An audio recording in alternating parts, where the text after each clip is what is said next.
Hi friends, welcome to Araku చూపిస్తా. ఈరోజు అయితే మీ ముందు మంచి వీడియోతో వచ్చాను. అదే ఆకులు దేనికి కట్టుకుని ఉన్నాడు అనుకుంటున్నారా? ఈ ఆకుల్లో ఒక ప్రత్యేకమే ఉంది. ఈ ఆకులు చూడండి, ఇదైతే మన ఏజెన్సీ ప్రాంతంలో ఇస్తరాకులు కుడతారండి. ఇస్తరాకులు కుట్టి దాంతో అది తీసుకెళ్ళి మన సంతలు అమ్ముకుంటారు. ఒక కట్టకి 10 రూపాయలు అమ్ముతారు. ఆ వీడియో ఇక్కడ మొత్తం ఉంటుంది చూడండి. అడ్డాకు చెట్లు అయితే ఫ్రెండ్స్ ఇది ఇలా తెల్లగా ఉంటుంది చూడండి. ఇదే ఫ్రెండ్స్ మన ఇస్తరి ఆకు అయితే దీంతోనే మనకి ఇస్తరులు కుడతారు. ఇది చూడండి, ఆకు ఎంత ఎక్కువ ఇక్కడ ఉన్నాయి అనేది చూపిస్తాను చూడండి. మొత్తం ఈ కొండ మొత్తం ఇలాంటి ఆకులు బోల్డ్ ఉన్నాయి ఫ్రెండ్స్. దీని పేరైతే అడ్డాకులు అంటారు ఫ్రెండ్స్. ఇది అడ్డ పిక్కలు కూడా కాస్తాయి ఇక్కడ. అది మనకి జనవరిలో పండగ చేసుకున్నప్పుడు మా ఏజెన్సీ ప్రాంతంలో పండగ చేసుకుంటారు. అప్పుడు తెచ్చి అది అయితే పూజ చేసుకుని మళ్ళీ తింటారు. అడ్డ పిక్కలు ఎలా ఉంటుంది ఇప్పుడు చూపిస్తాను ఫ్రెండ్స్. మనకి జనవరిలో తినిన తర్వాత మళ్ళీ ఇదే అయితే మార్చిలో మళ్ళీ పువ్వులు పూస్తాయి ఫ్రెండ్స్. పువ్వులు పూసి ఇదిగో కాయ కాసింది చూడండి ఎంత చిన్నది. మళ్ళీ ఇది ఒక 1 ఇయర్ అయిన తర్వాత మళ్ళీ డిసెంబర్ రావాలి. డిసెంబర్ వచ్చిన తర్వాత జనవరి వస్తేనే మళ్ళీ పండగ చేసుకున్నప్పుడు ఈ ఇస్తరాకులు అయితే అంటే అడ్డ పిక్కలు అయితే మళ్ళీ తెంపి పండగ చేసుకునేటప్పుడు పూజ చేసి మళ్ళీ మా ఏజెన్సీ ప్రాంతంలో గిరిజనులు తింటారు ఫ్రెండ్స్. మళ్ళీ ఈ ఆకులకి అయితే ఫ్రెండ్స్ మన ఏజెన్సీ ప్రాంతంలో ఈ సీజన్లోనే తెంపుకొని తీసుకెళ్ళి దీనికి ఎండబెట్టి 2 ముక్కలుగా చేసి కుడతారు ఫ్రెండ్స్. కుట్టిన తర్వాత దీనికైతే సంతకి తీసుకెళ్ళి అమ్ముతారు ఫ్రెండ్స్. ఒక కట్టకి 10 రూపాయలు. కట్టలో 100 ఇస్తర ఆకులు ఉంటాయి.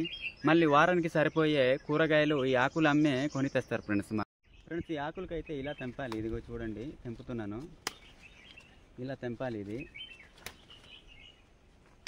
ఫ్రెండ్స్. ఈ ఆకులకి తెంపేటప్పుడు అయితే మనము చూసుకోవాల్సింది ఏంటంటే పెద్ద ఆకులు తెంపాలి ఫ్రెండ్స్. చిన్నవి అయితే తెంపకూడదు, ఎందుకంటే కుట్టేటప్పుడు ఇస్తరాకులు చిన్నవి అయిపోతాయి ఫ్రెండ్స్. అందుకే పెద్దవి తెంపాలి. చూడండి ఎంత పెద్దవి తెంపానో. మళ్ళీ లేతవి తెంపకూడదు ఫ్రెండ్స్, ముదిరిన ఆకులే తెంపాలి. లేతవి తెంపితే ఏమవుతుందంటే కుట్టేటప్పుడు చిరిగిపోతాయి. అందుకే ముదిరినవి తెంపాలి, పెద్ద ఆకులు తెంపాలి ఫ్రెండ్స్. మొత్తానికి అయితే ఆకులు తెంపేస్తాను. ఇది నా కిందన 2 కట్టలు ఉన్నాయి. ఇంటికి తీసుకెళ్ళి దీనికి కట్టలు కట్టలేదు, ఇలా కట్టలు కట్టి ఎండబెట్టాలి. ఎండబెట్టిన తర్వాత ఆకులు ఎండిన తర్వాత అయితే ఇస్తురాకులు కుట్టాలి. ఇది ఇంటికి అయితే ఇప్పుడు తీసుకెళ్ళాలి ఫ్రెండ్స్. అడ్డాకులు అయితే కిందన దొరకవు, కొండ పైనే ఉంటాయి. దీనికి తీసుకెళ్లాలంటే కొండ పైకి రావాలి. నేను యాక్చువల్గా చూడండి కొండ పైకి వచ్చున్నాను. ఎంత పైకి అంటే అంత పైకి. కిందన పొలాలు కూడా కనిపిస్తున్నాయి. మళ్ళీ ఇప్పుడు ఇంటికి వెళ్ళాలంటే నాకు అయిపోద్ది, ఆయుసం వచ్చేస్తుంది నడవడానికే. అంత కష్టపడతారు మరి మా ఏజెన్సీ ప్రాంతం వల్ల అయితే దీనికోసమని. అంటే మెయిన్ డబ్బులు సమస్య ఫ్రెండ్స్. డబ్బుల కోసము ఇలా వచ్చి ఆకులు తెంపి ఎండబెట్టి దాన్ని కుట్టి తీసుకెళ్ళి అమ్మితే కట్టకి 10 రూపాయలు అమ్ముతారు.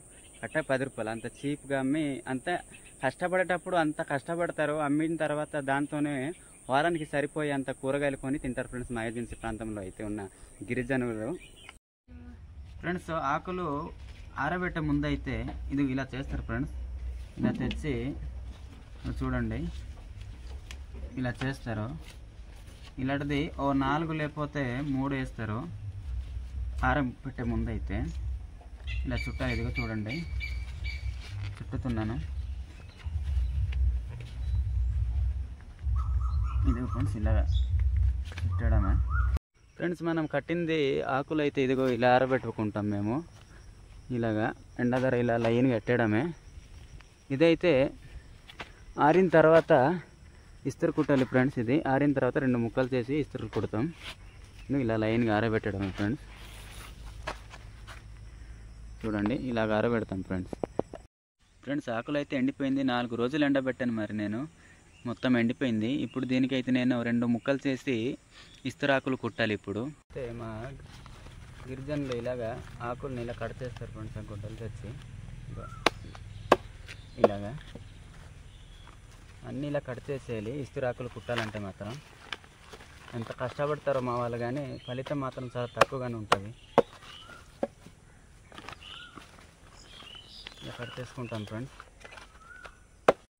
ఈ పుల్లలు అయితే అన్నీ కట్ చేయాలి, ఒకటి కూడా వదలకూడదు కుట్టాలంటే అన్నీ. ఇదే లాస్ట్ కట్ చేయడం అయితే అయిపోయింది మొత్తం. ఇప్పుడు కుట్టాలి ఇది 2 ముక్కలు చేసి ఫ్రెండ్స్. ఆకులు అయితే ఇదిగో కట్ చేయడం అయిపోయింది. ఇలా కట్ చేసేసి ఇదిగో పుల్లలు మా కొండ కిందన ఉంటాయి. ఇలాంటివి మా గిరిజన ప్రాంతంలో అయితే ఎక్కువ వాడతారు. ఇవి కొండ చీపురు కాదు, ఇది వేరే చీపురు. ఇది దీన్ని మా ఒడియాతో అయితే జంటి బడ్ని అంటారు. దీని అయితే రెండుగా చీల్చాలి. ఇది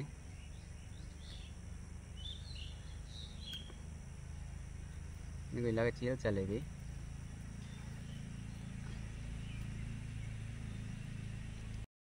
చీల్చిన తర్వాత అయితే ఫ్రెండ్స్ ఇదిగో మంచి ఆకులు అయితే తీసుకోవాలి. మంచిది ఇలా కొద్దిగా చీల్చి ఇలా ఎట్టాలి. ఇస్తరు ఆకులు కుట్టాలంటే ఇలా ఎట్టి తర్వాత ఏమో పక్కన కుట్టడానికి అన్ని ముక్కలు చేయాలి. ఓ 4, 5, 6 ముక్క చేసుకోవాలి. ఇలా ముక్క చేసి ఇంకోటి చెప్పడం ఏంటంటే ఫ్రెండ్స్ మర్చిపోయాను మీకు, మా వాళ్ళు దీంతో స్వయం ఉపాధి కల్పించుకునే వాళ్ళు ఫ్రెండ్స్. ఎప్పుడు పేపర్ ప్లేట్ వచ్చిందో అప్పటి నుంచి మా వాళ్ళు దానివలన స్వయం ఉపాధి అనేది పోయింది. లేకపోతే మా గిరిజన ప్రాంతంలో ఇదైనా అమ్ముకొని ఎంతో కాస్తైనా కొంత స్వయం ఉపాధి అంటే కొద్దిగా అయినా డబ్బులు సంపాదించుకునే వాళ్ళు. ఎప్పుడు పేపర్ ప్లేట్ వచ్చిందో అప్పటి నుంచి మా వాళ్ళు ఇది అయితే చేయడం మానేశారు. కొంతమంది చేస్తున్నారు. ఇప్పుడు అంతగా డిమాండ్ అయితే తగ్గిపోయింది. ముందైతే ఇంకోటి అయితే చెప్పడం మర్చిపోయాను, ఈ ఆకులు తింటే మాత్రం చాలా ఆరోగ్యంగా ఉంటాము.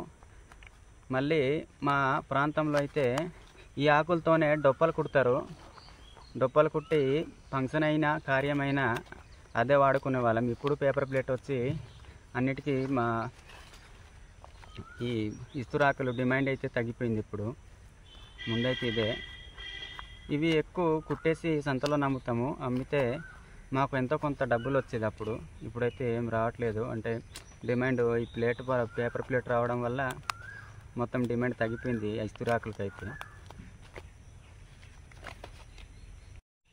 దీనికి ఎంతో కష్టపడి కొండ నుంచి వెళ్ళి తెంపి తెచ్చిన తర్వాత మళ్ళీ దీనికి ఇలా కట్టి ఎండబెడతారు 4 రోజులు. తర్వాత మళ్ళీ ఇంకేటి చేస్తారంటే చెక్కదిమ్మలు ఉంటాయి. ఆ చెక్కదిమ్మలతో దీనికి పైన ఎడతారనమాట. బరువు వేస్తే ఆకులు అయితే ఇలా మడతరాకుండా స్ట్రైట్గా ఇలా వస్తుంది. అందుకు అంత కష్టపడతారు. కష్టపడి ఇది కుడతారు. మళ్ళీ సంతకి తీసుకెళ్ళి అమ్మితే మాత్రం దీని నుంచి అయితే ఆదాయం చాలా తక్కువగా వచ్చేది. ఇప్పుడు ఈ పేపర్ ప్లేట్ రావడం వల్లే దీనికి డిమాండ్ అనేది తగ్గిపోయింది. ఎక్కడో ఒక దగ్గర మా వాళ్ళు గిరిజన ప్రాంతం వాళ్ళు అమ్ముకుంటున్నారు. అంతకైతే లేదు. ముందైతే అన్ని హోటల్కి సప్లై అయ్యేవి. అంటే ఇక్కడ కొనేసి తీసుకెళ్ళి సిటీ కాసి హోటల్లో సప్లై అయ్యేవి. చాలా ఆరోగ్యంగా ఉంటాము. ఇది ఏదంటే ఇక్కడ ఈ ఆకులు తినడం వల్ల మనం అరటి ఆకులు తింటే ఎలాగ ఉంటామో అలాగే చాలా ఆరోగ్యంగా ఉంటాము. ఇది ఫ్రెండ్స్ ఆకులు అయితే ఇదిగో ఇలా కుడతాము. ఇస్తరాకు కుట్టడం అయిపోయింది. కానీ అంటే మీ వాళ్ళు ఎవరైనా ఆలోచించట్లేదు. కానీ ప్రజలు ఇప్పుడు ఉన్న వాళ్ళు పేపర్ ప్లేట్ అని యూజ్ చేస్తున్నారు. కానీ దాంట్లో ఉన్న కవర్ పైన లేత కవర్ ఉంటుంది. ఆ కవర్లో ఉండే రసాయనం ఉంటుంది కదా, అది తింటే ఎంత ఆరోగ్యం మనకి పాడవుతుంది అనేది ఎవరికి తెలియట్లేదు. ఏమైనా చేసినా తొందరగా ఎటు తెలియవు. ఎందుకంటే కొన్ని రోజులు పోయిన తర్వాత అందరికి తెలిసి వస్తుంది. ఏమైనా ఇప్పుడు మందు తాగే వాళ్ళకైనా ఏటైనా అంటే మనం ఇప్పుడు తినేస్తున్నాం. కానీ ఆ పేపర్ ప్లేట్లో తర్వాత మనకి ఎంత అనర్థాలు అంటే చూపిస్తాయి అనేది తెలియదు. అంటే ఎఫెక్ట్ అంతా చూపిస్తుంది. అంత మేము అనుకుంటున్నాము అలా పేపర్ ప్లేట్ ఈజీగా ఇది అయిపోతుంది అని తినేస్తున్నాం అని. కానీ అక్కడ అన్ని రకాల రసాయనం కలుపుతున్నారు అనేది మనకు తెలీదు. అంత కెమికల్తో అంటే ప్లేట్లో కవర్లో ఉంటుంది కదా, అందుకే. మెయిన్ అయితే ఉపాధి మా వాళ్ళైతే అంటే ఎక్కువ పనులు దొరకవు ఎక్కడ వెళ్ళినా. అందుకే ఇలాంటివి కొండ నుంచి తెచ్చి ఇలా కుట్టుకుని అమ్మేవాళ్ళు. ఇప్పుడు మరి ఇలా పేపర్ ప్లేట్ రావడం వల్ల అయితే డిమాండ్ తగ్గిపోయింది. చాలా కష్టపడేవాళ్ళు ఫ్రెండ్స్ మా వాళ్ళైతే. అంటే మా ప్రాంతంలో ఉన్న వాళ్ళు గిరిజనులు చాలా కష్టపడేవాళ్ళు. ఈ ఆకులకి ఎంత కష్టపడి తెచ్చినా మాత్రం ఇంత అంటే చూస్తున్నారు కదా నేను ఎంత ప్రాసెస్ చేసింది దీనికి అనేది. ఇప్పుడు తెచ్చి కట్టి ఎండబెట్టి దీనికి మళ్ళీ కోసి ఈ పుల్లలు కోసి మళ్ళీ ఇలాంటి చీపురు కొండ నుంచి తెచ్చి వీళ్ళు ఇంత కష్టపడి కుట్టిన తర్వాత సంతకు తీసుకెళ్ళి అమ్మితే మాత్రం కేవలము 100 ఇస్తురాకులు ఉండి ఒక కట్టకి 10 రూపాయలే ఇచ్చేవాళ్ళు. అంత కష్టపడేవాళ్ళు. దాంతోనే కూరగాయలు కొంతెచ్చి వారం రోజులు మరి సర్దుకొని ఉండేవాళ్ళు. దాంతో వండుకొని ఫ్రెండ్స్ ఆకులు ఇదిగో కుట్టడం అయితే ఇలా మా వాళ్ళు కుడతారు. ఇదిగో ఇస్తరాకులు ఇలా కుట్టి అమ్మేవాళ్ళు. మరి ఇప్పుడైతే ఈ పేపర్ ప్లేట్ వచ్చిందో అప్పటి నుంచి డిమాండ్ తగ్గిపోయింది. మా వాళ్ళకి స్వయం ఉపాధి కూడా తగ్గిపోయింది. చాలా వరకు చాలా ప్రాంతం వాళ్ళు దీంతోనే ఆధారపడి ఉండేవాళ్ళు. ఆధారపడి అమ్ముకుని బ్రతికేవాళ్ళు. ఇప్పుడైతే పేపర్ ప్లేట్ వచ్చింది అప్పుడు తగ్గిపోయింది. ఇంకేంటంటే ఫ్రెండ్స్ నేను కొత్తగా ఛానల్ పెట్టాను. నాకు అంతగా ఎవరు సపోర్ట్ అనేది లేరు. ఇంకేంటంటే నాకు ఎవరు సలహాలు కూడా ఏమి ఇవ్వలేదు. నేను కొత్తగా పెట్టాను. నాకు అంత అనుభవం కూడా లేదు. నాది నేను ఎడిట్ చేసుకుంటున్నాను. నా వీడియో నేను తీసుకుంటున్నాను. ఈ వీడియో మీకు నచ్చినట్లయితే నాకు తప్పకుండా సబ్స్క్రైబ్ చేయండి, నాకు సపోర్ట్ చేయండి. నేను ఇలాంటి వీడియోతో మీకు అంటే మంచి వీడియోతోనే మీ కళ్ళ ముందు వస్తాను. మీ సపోర్ట్ ఎప్పటికీ నాకు ఉండాలి. మీ సపోర్ట్ ఉంటే నాకు అది ఒక పెద్ద వరంలాగా నేను కోరుకుంటాను. థ్యాంక్స్ ఫ్రెండ్ చూసినందుకు. సరే అయితే